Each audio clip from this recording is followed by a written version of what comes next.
지금쯤 우리는 어디까지 와 있을까요? 어쩌면 전반전을 마치고 이제 하프타임을 갖고 이제 후반전에 진입한 지금쯤이 아닐까요?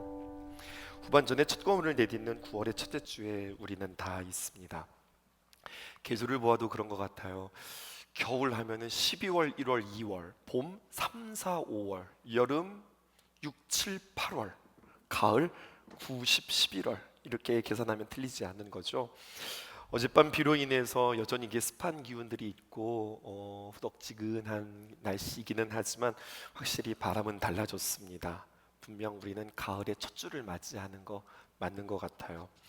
하나님께서 올해 우리에게 주신 표가 있습니다. 완전한 말씀 앞에 온전한 삶으로 말씀을 담고 말씀을 닮아라고 하는 주제를 송구영신 예배 때 우리는 달고 우리는 계속해서 달려왔습니다. 표를 붙들고 1월부터 달려왔을 뿐만 아니라 우리는 올해 우리에게 주신 말씀 가지고 우리가 디모데후서 3장 12절에서 4장 5절까지를 암상 성구로 정하고서 입술에 새기고 또 마음에 담고 이렇게 다녀왔는데 1월과 2월에 말이죠. 우리는 왠지 이거 그냥 암송할 수 있을 것 같았어요. 뭐 요 정도 올해는 우리가 이 암송 싹 할 수 있겠다 싶었는데 계속 시간이 지나면서 말씀이 누적되어지자 이것은 암송 말씀이 아니라 그냥 읽는 말씀 되어지는 것 같아요. 그래서 다시 한번 성도들과 함께 9월 한 달 동안 혹시 여러분들 들어오실 때 말씀 카드 챙기셨을까요? 이 말씀 올해 주신 우리의 말씀들을 한번 9월 내내 우리는 함께 묵상해 볼 생각이고요. 이번 기회에 다시 한번 암송했던 것들을 놓치셨다면 저와 함께 여러분들 암송할 수 있었으면 참 좋겠습니다. 어제 연합찬양대 연습하는데 우리 주자님 그런 말씀하시더라고요. 기회라고 하는 놈은 언제나 앞머리밖에 없대요. 옆머리도 없고 뒷머리도 없고 주변 머리도 없다고. 그러니까 기회가 왔을 때 그때 그냥 앞머리 딱 잡고서 우리가 기회를 놓치지 말아야 된다 이랬는데 마찬가지인 것 같아요. 여러분 우리에게 암송할 수 있는 기회 다시 한번 찾아왔을 때 우리가 맞아 올해 이런 말씀이었지 다시 한번 새기고 또 암송하면서 걸어갈 수 있었으면 참 좋겠습니다. 올해 암송 선구를 이렇게 쭉 읽다 보면은 올해 말씀이 이런 것이구나 우리가 생각하기 이전에 먼저 이 말씀의 배경을 먼저 아는 것이 중요합니다. 언제나 말씀은 배경을 먼저 이해하셔야 돼요. 디모데 후서는 사도 바울이 디모데에게 권면하고 디모데야 너가 앞으로 목회를 하게 되어지는데 목양을 하게 되어지는데 이런 마음으로 이런 자세로 해야 되는 거야. 그에게 목회를 가르쳐 줍니다. 직접 자신이 낳은 자식은 아니지만 가슴으로 낳은 자식에게 마지막 때를 살아가는 자세가 무엇인지 성도들을 섬기는 것이 무엇인지 이제 자신의 때가 얼마 남지 않음을 알고 그가 마치 유언처럼 간절하게 쓴 편지가 디모데 후서예요. 사도 바울의 그의 생애 말기 정도에 쓰여진 글이거든요. 그런데 오늘 디모데 후서 3장 우리가 12절부터 우리가 암송하게 되었는데 1절에 보면 이렇게 기록되어져 있습니다. 말세가 무엇인지 그 정의와 말세 때의 그 특징을 우리에게 소개해주고 있어요. 3장 1절 보실까요? 이렇게 기록되어 있습니다.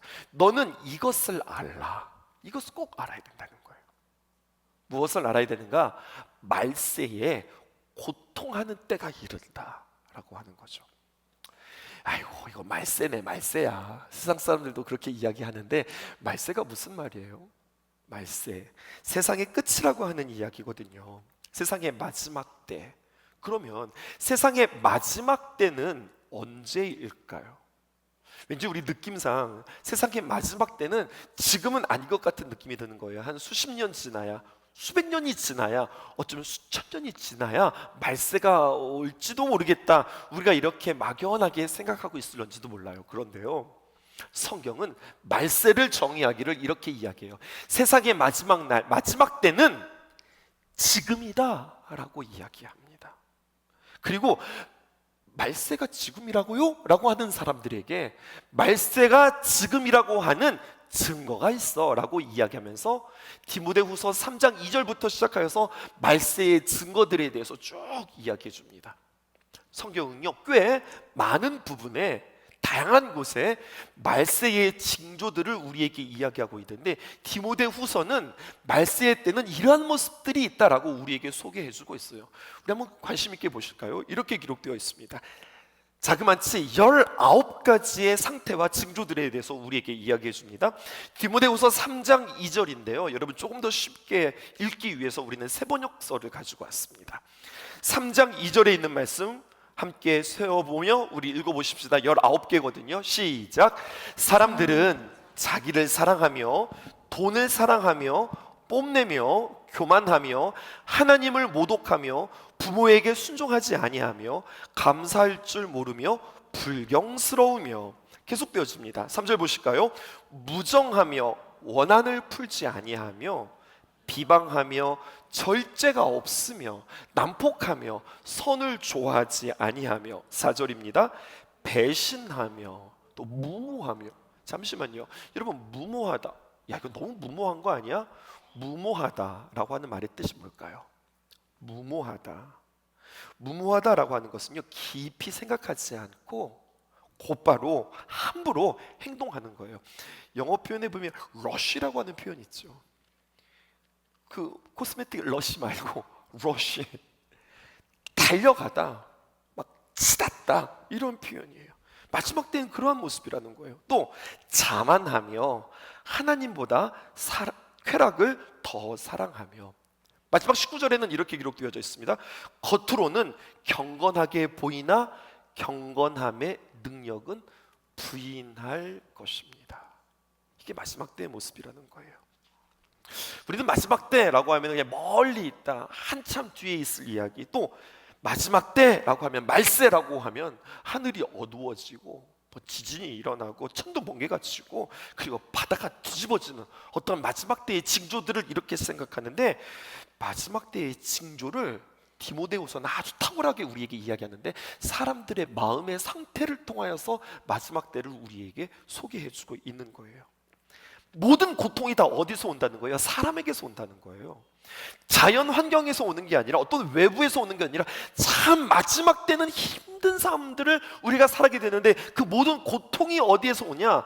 사람들의 마음들이 변질되고 깨어지고 무너짐으로 인하여서 사람으로 인하여 고통당하고 사람으로 인하여서 힘들게 되어지는 때, 그때가 마지막 때라고 성경이 우리에게 이야기합니다.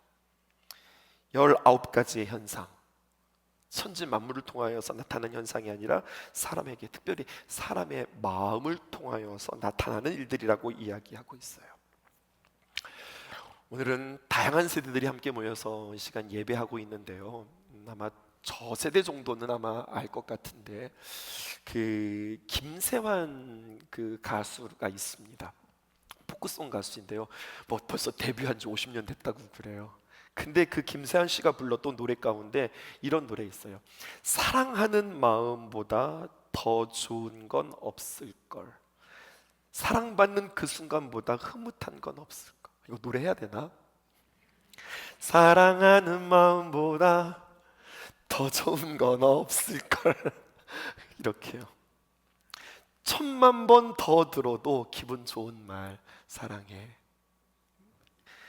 여러분, 사랑한다는 말 참 사람을 기분 좋게 하고, 이것은 사람, 그 말을 듣는 사람도 또 전하는 사람도 참 좋은 말 아니에요? 그런데요, 가만히 보면 이 사랑이라고 하는 것에 반전이 있습니다. 사랑을 잘 아셔야 합니다. 모든 사랑이 다 좋은 것이 아니다. 성경은 우리에게 이렇게 이야기해요. 사랑도 다 똑같은 사랑이 아니라, 사랑인데 방향을 잘못 잡은 사랑, 사랑의 대상이 왜곡되어지면 여러분, 그것은 사랑하지 않은 것만도 못한 사랑이 된다고 우리에게 이야기해요. 대단히 심각한 결과를 찾아오게 되어진다는 거죠. 우리가 말세의 19가지의 현상들이 우리가 함께 살펴봤잖아요. 근데 그 19가지의 현상 가운데도 사랑이 있었어요. 다시 한번 확인해 보실까요? 디모데후서 3장 2절에 보면은 좀 진한 색으로 표시했습니다. 사람들은, 이게 방향이 잘못됐습니다. 어떻게 사랑합니까? 이웃을 사랑하는 것이 아니라, 하나님을 사랑하는 것이 아니라 자기 자신을 사랑한대요. 이게 마지막 때에 나타나는 증거라는 거예요. 또 사랑하는데 대상이 틀렸어요. 무엇을 사랑하느냐? 돈을 사랑해요. 사랑한 것을 넘어서 돈을 예배해요. 또 3장 4절을 볼까요? 이렇게 기록되어 있습니다. 하나님보다 무엇을 더 사랑합니까? 쾌락을, 욕정을 더 사랑하는 그러한 시대를 맞이하게 되어지는 겁니다. 확인하셨을까요? 여러분, 사랑의 대상과 사랑의 방향이 잘못 설정됐어요. 자기를 사랑하고 돈을 사랑하고 쾌락을 사랑하고 이러한 것들은 잘못된 사랑. 성경은 이것은 사랑이 아니라 죄라고 이야기하고요, 이것이 우리에게 우상과 같아서 우상을 섬기는 것이고 어느새 이것들을 예배하는 우리들의 모습이라고 성경은 이야기합니다. 사도 바울은 빌립보서 2장 21절을 통하여서 사람들이 자기를 사랑한다, 이것을 더 명쾌하고 단순하게 이렇게 표현했습니다. 빌립보서 2장 21절에 있는 말씀, 그들이 다 자기 일을 구하고 그리스도 예수의 일을 구하지 아니하되. 좀 더 쉽게 볼까요? 세 번역으로 보십시다. 모두 다 자기의 일만 관심이 있고, 사람들이 다 자기 일만 관심이 있어요. 그리고 그리스도 예수의 일에 대해서는 관심이 없는 겁니다. 마지막 때 모든 사람들은 자신, 아니면 그냥 자기 주변, 그냥 우리 가족 정도, 내 바운더리, 내 거, 요거에만 관심이 있고 그것에만 달콤함을 느끼려고 할 뿐, 예수님의 일, 또 우리가 함께 살아갈 세상을 바로 세우는 일, 우리에게 주어진 하나님의 귀한 사명, 이것은 달콤한 것이 아니라 쓴 것이라고 이야기하면서 외면한다는 거예요. 신방을 갔어요. 신방을 갔더니 귀한 것 음식 차려주신다고 우리 성도님이 식탁에서 뭔가를 주방에서 준비를 할 때 가만히 보니까 식탁이 조그만 접시에 땅콩들이 올려져 있는 거예요. 이게 제 땅콩들이 좀 작고 맛있게 생겼네 하면서 막 먹었더니, 아이고 목사님 그거 드셨어요? 그러는 거예요. 네, 왜요? 그랬더니, 아이고 그 초콜릿 다 빨아먹고서 남겨놓은 건데. 어쩐지 달더라. 어쩐지 달더라. 우리의 신앙이 어쩌면 이렇게 달콤한 것만 쏙쏙 빼먹고 말입니다, 땅콩 소화 안 된다고 다 뱉어놓는 이러한 신앙이 아닐까. 계속 땅콩만 머릿속에 도는 거예요 지금. 그 땅콩 목사님 드셨다. 그거만 생각하시는 거예요. 우리의 신앙을 한번 생각해 보자고요. 예수님의 사랑, 십자가의 은혜, 주님의 긍휼, 너무 좋은 거예요. 근데 그것만 좋은 거예요. 하나님의 귀한 사랑이 우리에게 다 그 사랑이 전해지고 흘러가고 그것들을 섬기는 일들에 대하여서 그거는 싫은 거예요. 마치 땅콩 빼어놓듯이 그렇게 우리는 달콤한 것만 뽑아먹고 남겨놓는 우리들의 모습은 아니냐고 하는 거죠. 아직도 땅콩의 여운이 안 가신 것 같습니다. 그래도 참 감사하고 감격스러웠어요. 지난주 우리는 성도들과 함께 비전주의를 함께 지키며 쉼이 있는 예배였지만, 우리가 다시 한번 호흡을 가다듬고 우리의 사역들과 또 우리의 형편들을 함께 살펴보며 참 감사하다. 우리 한국은 모든 이들이 그런 건 아니지만 그래도 우리는 어떻게 하면 덜 먹을까, 어떻게 하면 살을 뺄까, 어떻게 하면 건강한 음식 먹을까 챙기면서 살아가는 우리인데, 한 곳에서는 먹을 것이 없어서 저렇게 죽고 힘들어하고 고통당하고 어려운 이들을 우리가 또다시 한번 귀한 간증을 통하여서 영상을 보면서 귀한 마음들을 나눌 수 있어서 너무너무 감사했는데요, 생각보다 성도님들이 많은 후원들을 해주셨어요. 매달 우리가 205만 원씩 12달을 우간다에 보낼 수 있는 후원자들이 생겨서 얼마나 감사한지 몰라요. 그렇게 여러분들 후원해 주시고 귀한 마음들을 흘려보내주셔서 감사합니다. 뿐만 아니라 비전주의를 지키면서 귀한 헌금들도 우리가 온전히 그쪽으로 보낼 수 있어서 참 감사해요. 건강지수가 뭐라고 그랬죠? 얼마나 우리가 잘 소화시키고 우리가 받은 것들을 얼마나 잘 흘려보내느냐, 이것이 건강지수의 지표가 되어진다고 이야기했는데, 우리 귀한 성도들의 마음속에 그러한 귀한 결단들이 있어서 얼마나 감사한지 모르겠습니다. 귀한 물질의 후원뿐만 아니라 여러분들 기도 또한 잊지 않기를 주님의 이름으로 축복합니다. 그러한 기회들이 있을 때 그것을 놓치지 않으며 흘려보내는 삶, 사랑의 방향이 제대로 잡히고 사랑의 대상이 분명해지는 것, 이것이 귀하다고 성경은 우리에게 이야기하고 있어요. 어거스틴이 말입니다, 사랑에는 두 종류의 사랑이 있다고 우리에게 이야기하고 있어요. 라틴어로 표현했는데요, 큐피디타스라고 하는 사랑이 있다는 거예요. 라틴어예요. 이게 무슨 말이냐면 사랑인데 왜곡된 사랑, 잘못된 사랑, 특별히 하나님을 사랑하는데 늘 제가 강단에서 여러분들에게 도전했던 마음이기도 해요. 하나님을 나의 문제의 해결책으로 삼는 겁니다. 하나님을 사용하는 자예요. 마치 손수건처럼 눈물을 닦고 콧물을 닦고 땀을 닦는 것처럼 내가 힘들고 어려울 때 하나님을 사용하는 자. 그러면서 결국에는 하나님을 사랑한다고만 하지만 그 결론은 뭐냐? 세상에서 어떤 만족을 얻고 이득을 얻고 유익을 얻기 위해서 사랑하는 그 사랑, 그것은 뒤틀린 사랑이고 그것은 결국 탐욕이다라고 이야기합니다. 그러면 바로 바른 사랑은 무엇일까요? 카리타스의 사랑을 하십시오 라고 어거스틴은 우리에게 이야기하고 있어요. 무엇이냐? 살기 위해서 세상의 것들 함부로 여기는 건 아닙니다. 함부로 여기지는 않는 거예요. 또 그것들을 우리가 잘 사용할 줄도 알고 그리고 그것들을 잘 경영할 줄도 알아요. 근데 거기만 멈추는 게 아니에요. 그러면서 동시에 저는 이 표현이 좋았습니다. 완전하신 하나님에 대한 갈망을 놓치지 않는 사랑. 그냥 바란다, 기대한다, 소망한다가 아니라 여러분 그 크기가 굉장히 큰 거예요. 갈망한 거예요. 갈증할 때 그 갈자를 쓰는 거거든요. 그렇게 하나님에 대한 사랑, 하나님의 의지에 대하여 갈망을 놓치지 않는 사랑, 여러분 카리타스의 사랑이 우리에게 건강한 사랑이고 바른 사랑의 방향이라고 이야기해 줍니다. 마지막 때의 19가지의 현상들에 대해서 이야기하면서 그 나열들이 중요하잖아요. 맨 마지막에 뭐라고 이야기하면 마지막 때의 사람들의 마음에 또 사람들의 모습에는 이런 이야기들로 점철되어진다는 겁니다. 5절 말씀 보실까요? 경건의 모양은 있으나 경건의 능력은 부인하는 자니 이 같은 자들에게서 내가 돌아서라. 성경이 이야기해요. 경건의 모양은 있어요. 그런데 그 경건의 능력을 맛보지 못하고 살아가는 것이 마지막 때의 말세의 증거라고 이야기해요. 여러분들 어떠세요? 경건을 우리 한번 정의해 볼까요? 경건이 무엇일까요? 이것도 라틴어로 표현해 볼까요? 경건이라 하면 피에타스라고 이야기하는데 이 정의가 참 바른 정의입니다. 우리는 경건이라고 한다면 우리가 하나님에 대하여서 예배 드리는 것, 기도하는 것, 또 우리 어떤 삶의 모습, 절제를 통해서 나타난 어떤 삶의 양태를 경건이라고 이야기하는데 경건을 어떻게 번역하느냐?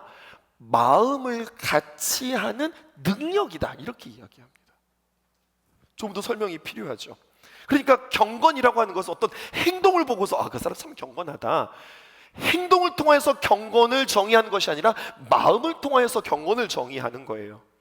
어떤 마음이냐? 마음을 같이 하는 거예요. 누구랑 마음을 같이 하는 거예요? 하나님과 마음을 같이 하는 거예요. 하나님께서 우리를 사랑하셔서 하나님의 귀한 은혜, 하나님의 귀한 자비, 하나님의 귀한 사랑을 우리에게 주셨습니다. 얼마나 감사해요. 하나님 감사합니다. 그런데 그것만 우리가 받는 것이 아니라 그렇게 우리에게 그 사랑을 주신 그 하나님의 마음은 어떤 마음이었을까? 독생자 예수 그리스도를 우리에게 주시는 그 하나님의 마음은 어떤 마음일까? 그 마음을 헤아리는 것, 그 헤아림을 통하여서 경건은 시작된다는 거예요. 우리가 하나님의 귀한 말씀을 대합니다. 하나님의 귀한 말씀을 만납니다. 이렇게 좋은 말씀이 있네, 이것이 아니라 이 말씀을 주시는 그 하나님의 심정은 어떤 심정이었을까? 그 심정을 알고 공감하는 것. 기도를 드릴 때도 하나님에 딱 세워놓고 하나님 제가 하나님 기도 드립니다 막 이렇게 기도하는 것이 아니라 나의 기도를 들으시는 하나님의 마음은 어떨까? 그 마음을 헤아리는 그 마음, 이것이 능력이라는 거예요. 경건의 능력이라는 겁니다. 그런데 여러분, 이 경건의 능력, 이 공감의 능력, 그 하나님의 마음을 헤아리는 그 마음은 하나님과 나와의 관계에서만 끝나는 것이 아니라 이것은 더 확장되어 나와 이웃과의 관계로, 십자가를 생각해 보세요. 하나님과 나 세로의 관계뿐만 아니라 나와 이웃과의 관계로 이것들은 확장되어집니다. 이게 경건이라고 하는 거예요. 경건의 증거라는 이야기입니다. 저 사람의 마음은 어떨까? 저 사람의 심경은 어떨까? 그런데 말세는 어떻다고요? 사람들의 마음이 냉담하다는 겁니다. 공감의 능력을 상실한다는 겁니다. 마음을 같이 하는 것이 경건인데 많은 사람들의 마음속에 공감이 안 되고 공감을 하려고 하는 의지도 없다는 거예요. 주변에 힘들고 어려워하고, 그래서 사느니 죽느니 하는 상황 속에서 아이고 힘든가 보다, 아이고 어려운가 보다, 그냥 상황을 정보로 입수하지 같은 마음으로 공감하지 못한다는 거예요. 나 지금부터 공감할 거야, 나 지금부터 공감 시작, 이렇게 해서 되는 게 아니라 여러분 이거 그냥 느껴지는 겁니다. 그러니까 나의 마음의 공감에 그 상태를 통하여 나의 영적 지수가 체크가 되어지는 겁니다. 아픈 이들을 만날 때, 고통당하는 이들을 볼 때에, 굶주린 이들을 볼 때에, 막 흔들리는 이들을 볼 때에, 우울한 이들을 볼 때에 그들을 바라보면서 내 마음속에 드는 심정, 내 마음속에 드는 그 마음의 지수, 그 수치, 여러분 이것이 우리의 경건의 수치가 되어진다고 하는 이야기입니다. 냉담하다는 것은 자기만 아는 이기적인 것이나 또 남을 돌보지 않는 것이나 이런 것보다 더 그 마음의 상태가 더 심각한 상태를 말하는 거예요. 그러니까 사람들이 마지막 때는 내게 돈이 되지 않으면, 나에게 유익이 되지 않으면, 당장 나에게 뭐가 찾아오지 않으면 그것에서 별 관심이 없어지는 시대를 맞이하게 되어진다는 겁니다. 이게 바로 경건의 모양은 있어요, 하지만 경건의 능력은 없는 거예요. 경건의 모양들은 우리가 다 가지고 있어요. 하지만 그 마음이 우리에게 능력으로, 그 수치로, 간절함으로 다가오지 않는다는 겁니다. 그러면 이제 우리가 이러한 시대를 살아가면서 우리는 어떻게 살아가야 할까요? 성경은 우리에게 이렇게 이야기합니다. 이러한 자들에게서 돌아서라. 돌아서라. 무슨 말일까요? 그런 사람들과 상종도 하지 마, 이렇게 성경은 우리에게 이야기하는 걸까요? 아니요. 중요한 것은 이겁니다. 너는 그러한 사람이 되어서는 안 된다, 성경이 이야기합니다. 자, 그러면 중요한 것은 어떻게 하면 우리는 그러한 사람처럼 되지 않을 수 있을까요? 이것이 중요한 이야기 아닐까요? 우리도 하나님을 잘 섬기고 싶고, 하나님의 마음과 함께하고 싶고, 이웃들을 잘 살피고 그들의 마음과 함께하고 싶어요. 근데 이건 그냥 되는 게 아니라면서요. 애써서 되는 게 아니라면서요. 그냥 생긴다면서요. 그러면 우리는 어떻게 해야 그러한 마음들을 갖고 우리는 어떻게 경건으로 살아가며 마지막 때에 그들과 같지 않게 살아갈 수 있을까요? 이 답을 드리기 위해서 이렇게 끌고 온 거예요. 우리가 지금 디모데후서 3장을 우리가 살펴보고 있는 거잖아요. 디모데후서 3장은 전반부와 후반부로 나뉘어집니다. 디모데후서 전반부에서는 말세의 인간의 마음, 인간의 모습이 어떠한가 우리에게 적나라하게 19가지로 쭉 나열했다면, 디모데후서 3장 후반절에서는 뭐라고 이야기하냐, 그런 이 시대에 우리가 그 악함을 이겨낼 수 있는 유일한 방법이 무엇인가, 그것을 우리에게 소개해주고 있어요. 그리고 이 말씀을 우리는 2025년도 암송 말씀으로 우리는 채택했다고요. 자, 이제 보십시다. 말세를 살아가는 성도들의 삶은 어떠해야 하는가, 결론입니다. 우리 12절 함께 읽읍시다. 시작. 무릇 그리스도 예수 안에서 경건하게 살고자 하는 박해를 받으리라. 질문. 여러분, 무릇이라고 하는 말이 나왔는데 이게 무슨 말이에요? 성경에 무릇이라고 하는 말이 생각보다 많이 등장해요. 이게 무슨 뜻일까요? 무릇. 영어 성경을 도움을 받아보니 이렇게 표현되어 있더라고요. indeed 이렇게 표현되어 있어요. 또 다른 성경에 보니까 이렇게 표현되어 있던데요. yes 이렇게요. 금방 알아들으시죠? 예, 맞습니다. 그렇고 말고요. 정말 그러합니다. 이런 뜻이에요. 그렇게 한번 읽어볼까요? 예, 맞습니다. 그리스도 예수 안에서 경건하게 살고자 하는 자는, 예, 그렇죠, 박해를 받게 되어 있습니다. 이렇게 해석되어지는 거예요.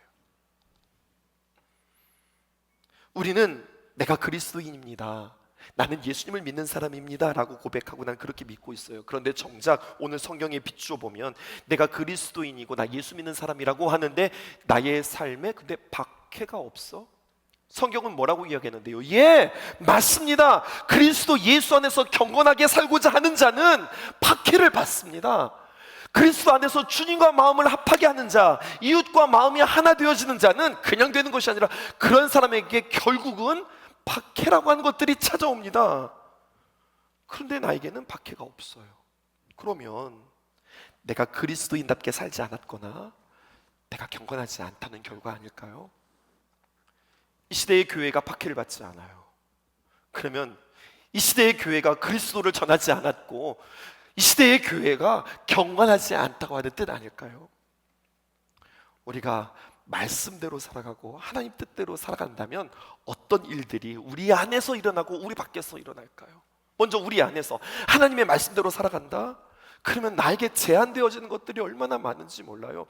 내가 참아야 하고 내가 부인해야 하고 내가 기다려야 하고 내가 인내해야 되고 때로는 내가 열심을 내야 할 일들이 얼마나 우리 안에서 많은지 몰라요. 그러니 이것은 내 안에서 고통이에요.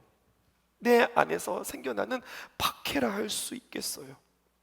또 하나님이 귀한 말씀대로 감동대로 사랑을 실천하고 정직하게 믿음으로 살아가다 보면 여러분, 우리가 이번에도 후원을 하고 그렇지만 후원은 그냥 되는 게 아닙니다. 그렇게 하기 위해서 바른 후원은 뭐라고 그랬어요? 그만큼 나의 삶을 줄이는 거예요. 도전했죠. 우리가 그렇게 10,000원을 후원하기 위해서 한 달에 커피 2잔 정도는 내가 참으셔야 되는 거예요. 내가 누릴 거 누리고 내가 할 거 다 하면서 후원한다, 그것은 의미가 없는 거예요. 그건 진정한 후원이 아닐 수 없어요. 내 것들을 줄이면서 내 것들을 제한하니 내가 스스로 자초한 그러한 막이 아닐까요? 그런데 더 나아가 우리가 하나님의 귀한 말씀대로 살아가고 또 사랑을 실천하려고 하고 정직하게 믿음대로 살아가려고 하면 세상은 그렇게 살아가는 거 아니야. 그런 사고를 만났으면 그건 기회지. 그렇게 이야기해. 일단 들어 누워. 일단 입원하고 보자. 뭐 이렇게 이야기하는 게 세상의 원리 아니에요? 검사 받아볼 거 다 받아보자. 아니, 검사 받아야 될 건 받아야죠. 근데 내가 알잖아요. 바보같이 왜 그래? 그건 기회인데. 여러분, 오히려 하나님의 말씀대로 정직하게 살아가다 보면 오히려 세상 사람들에게 조롱받고 미련하다고 하는 이야기들을 듣는다니까요. 그런 경험이 여러분들에게 있으십니까? 바보 같으니라고, 천치 같으니라고, 이 사람 답답하네. 왜 그렇게 유난 떨면서 예수님을 믿어? 라고 하는 그 말씀을 들어보셨냐는 이야기예요. 초대교회 성도들이 그런 이야기들을 들었어요. 그리스도인, 그건 자기들 스스로 붙인 이름이 아니에요. 세상 사람들이 그들에게 붙여준 이름이었어요. 우리에게도 동일합니다. 13절 보실까요? 또 우리가 함송하는 말씀이죠. 악한 사람들과 속이는 자들은 더욱 악하여져서 속이기도 하고 속기도 하나니. 여러분, 이거 중요한 말씀인데요. 사도 바울은 말세의 특징을 우리에게 이렇게 이야기해요. 세상은요, 점점 더 악해지고 세상은 점점 더 거짓이 판을 치게 되어지며 속이는 자와 그리고 속는 자들이 점점 더 많아진다고 성경이 우리에게 이야기해줘요. 정직보다는 이익을 앞세우고 진리보다는 편의가 우선되어지고 사랑보다는 자기 중심적인 욕망들이 세상에 가득 차진다는 거예요. 그러니까 성경을 보면 어떻게 성경은 세상을 해석하느냐, 주님 오실 날들이 점점 가까우면 가까울수록 성경은 시간이 흐른다 이야기하지 않거든요.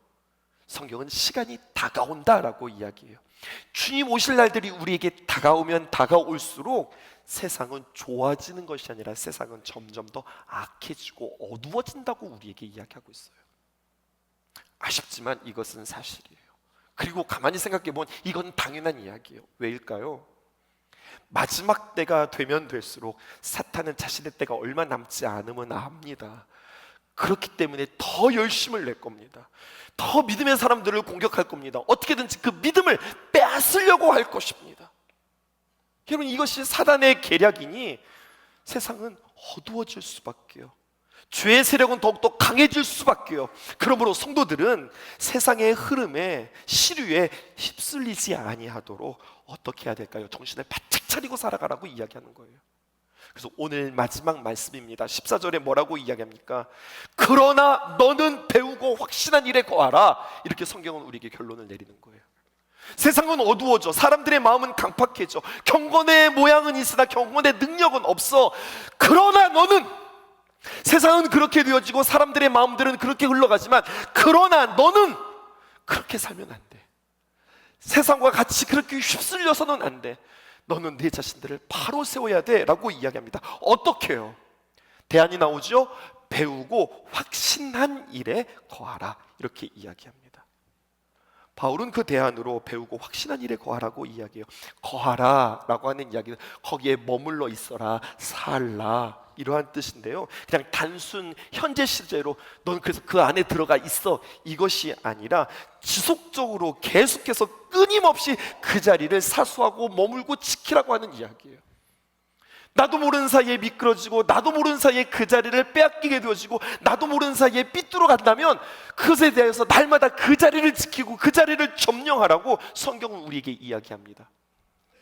우리의 신앙으로 적용해 볼까요? 날마다 십자가를 붙들고 날마다 주님 앞에서 우리는 정결하게, 정직하게, 겸손하게 하나 되어지는 마음으로 주님 앞에 계속해서 끊임없이 그 자리를 이렇게 차지하는 거예요.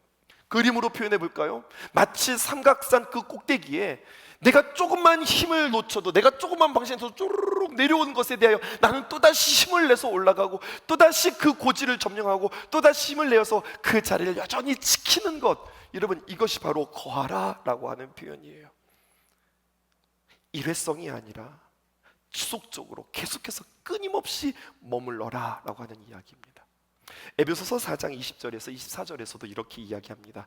오직 너희는 그리스도를 그같이 배우지 아니하였느니라, 이렇게 표현하고 있어요.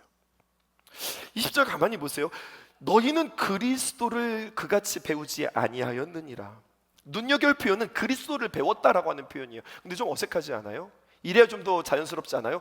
그리스도에 대해서 배웠다, 그리스도에 관하여 배웠다, 이렇게 하면 좀 괜찮은데, 근데 그리스도를 배웠다? 이게 어떻게 배우는 거예요? 이 차이를 여러분들에게 설명할까요? 영어 성경에서도 보면 이렇게 표현되었어요. You learned Christ. 너는 그리스도를 배웠다는 거예요. 구분해 보십시다. 그리스도에 대해서 배우는 거, 그리스도에 관하여 배운다라고 하는 것은 관찰자의 시점에서, 이게 3인칭의 시점에서 그 그리스도에 대한 정보, 예수님은 이런 분이셔라고 하는 지식을 우리가 갖게 되어지는 거예요. 그게 그리스도에 대해서 배우는 거예요. 그리스도에 관하여 배우는 거예요. 그래서 성경은 그리스도를 배우라 이렇게 이야기하잖아요. 인칭이 달라요. 1인칭과 2인칭입니다.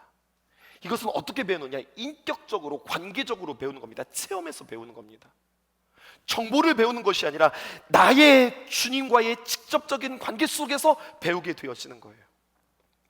우리가 하나님의 말씀을 들었어요, 담았어요. 그리고 그 하나님의 귀한 말씀들을 실천하면서 그 말씀대로 나의 자신들을 정말로 그 말씀에 갖다 붙이니, 정말로 그 말씀이 나의 삶 속에서 이렇게 일하네, 이렇게 역사하네, 정말로 나의 삶 속에서 이러한 일들이 일어나네, 그것을 내가 맛보는 것을 그리스도를 배운다라고 표현하는 겁니다. 오늘도 그냥 조금 말씀 들었어요. 그렇구나. 내 자신을 이렇게 감찰할 수 있었고, 그리고 내 자신들을 이렇게 살필 수 있었어요. 그런 거구나. 여러분, 이것은 그리스도를 배우는 게 아닙니다. 그렇게 해서 배우고 내가 들었고 알았다면 나는 주님 앞에서 이렇게 살 것이다 라고 결단하는 거예요. 많은 성도들은 교회가 마치 병원이라고 생각합니다. 세상에서 지치고 찢기고 아프고 상처받아서 주님 앞에 와서 우리가 위로받고 격려받고 힘을 얻고 링거 맞고 그리고 충전해서 그래서 나를 달린다, 이런 마음으로 우리는 교회에 온다고 생각해요. 네, 교회의 역할은 그러한 역할들도 있어요. 근데 그것은 교회의 모든 역할들을 잘 표현했다고 말할 수 없어요. 건강한 교회는, 건강한 성도들은 그리스도의 군사입니다. 매주 주일날 와서 우리는 작전 명령을 듣는 겁니다. 나는 세상, 어떤 세상이라고 그랬어요? 말세, 강팍해지는 세상, 경건의 모양은 있으나 경건의 능력은 없는 이 세상, 이 세상 속에서 나는 하나님의 귀한 말씀을 구체적으로 살아가면서 말씀의 실제가 되어지는 그리스도를 배우는 그러한 귀한 삶으로, 맞네, 그렇구나, 나의 삶 속에서 하나님이 그렇게 일하시는구나, 이것을 경험하는 삶으로 우리는 세상과 합류되지 않고 그 세상에 함께 흘러가지 않고 거룩한 자로, 경건한 자로 살아가는 것이라고 성경은 우리에게 이야기해 주고 있어요. 오늘도 여러분들의 말씀 속에 오늘 이제 우리가 함께 암송하는 말씀의 오리엔테이션과 같은 시간들인데 그 말씀에 다시 한번 여러분들에게 새겨지기를 주님의 이름으로 축복합니다. 오늘 말씀 들어서 좋았어 이게 아니라 나는 오늘 나에게 주시는 귀한 말씀대로 그렇게 살아볼 거야. 한 가지씩이라도 우리가 결단할 수 있다면 그러면 우리는 그리스도를 만나고 그리스도를 경험하고 확신 가운데 거하는 귀한 삶이라고 성경이 우리에게 이야기해요. 다음 주부터 우리에게 펼쳐질 하나님의 귀한 말씀들을 여러분들 기대하면서 나는 진실로 그렇게 살겠습니다 고백하는 여러분들 되어주시기 원하고요. 주님과 동행하는 삶, 다른 말로 표현하면 하나님의 귀한 말씀을 늘 내 마음속에 기억하면서 살아가는 삶이라고 표현할 수 있어요. 이 말씀 정말로 우리 함께 암송하자고 했으니까 암송하며 시대를 불멸하고 하나님께서 우리를 향하신 그 마음이 무엇인지 알아갈 수 있기를 축복합니다. 우리 암송하고 맞춰볼까요? 글씨를 흐리게 써놨습니다. 함께 읽어보실게요. 시작. 무릇 그리스도 예수 안에서 경건하게 살고자 하는 자는 박해를 받으리라. 눈 감고 다시 한번 시작. 무릇 그리스도 예수 안에서 경건하게 살고자 하는 자는 박해를 받으리라. 13절입니다. 마지막 때는 어떤 모습입니까? 악한 사람들과 속이는 자들은 더욱 악하여져서 속이기도 하고 속기도 하나니. 눈 감고 시작. 악한 사람들과 속이는 자들은 더욱 악하여져서 속이기도 하고 속기도 하나니. 그러니 우리는 어떻게 살아가야 될까요? 14절 시작. 그러나 너는 배우고 확신한 일에 거하라. 확실한 일이 아니에요. 확신한 일에 거하라. 눈 감고 다시 한번 시작. 그러나 너는 배우고 확신한 일에 거하라. 아멘. 말씀 속에서 주님을 만나고 그 주님을 동행하고 말씀을 담고 닮아가는 삶. 내가 말씀을 정말 이렇게 승리했어요. 이렇게 승리하는 비결이구나. 이것을 경험할 수 있는 첫걸음이기를 주님의 이름으로 축복합니다. 2025년도 하나님께서 아무런 자격도 없는 나를 위해 아무런 소망도 없는 나를 위해 사랑한다 사랑한다 사랑한다 말하시네. 이 낮은 날 위해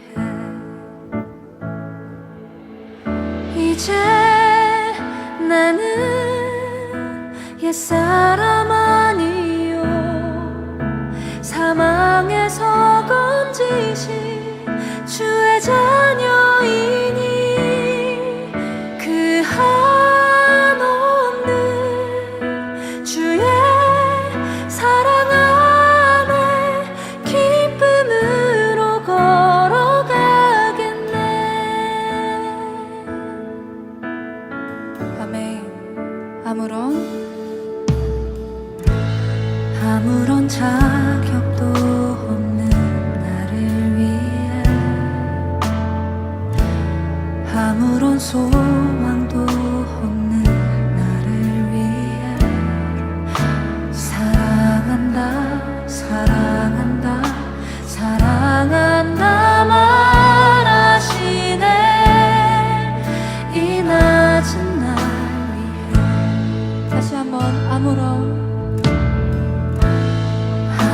자격도 없는 나를 위해 아무런 소망도 없는 나를 위해 사랑한다 사랑한다 사랑한다 말하시네.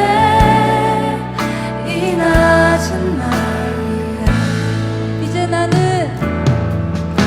이제 나는 옛사람 아니요 사망에서 건지신 주의 자녀이니 그 한없는 주의 사랑 안에 기쁨으로 걸어가. 가슴 한번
나의 사랑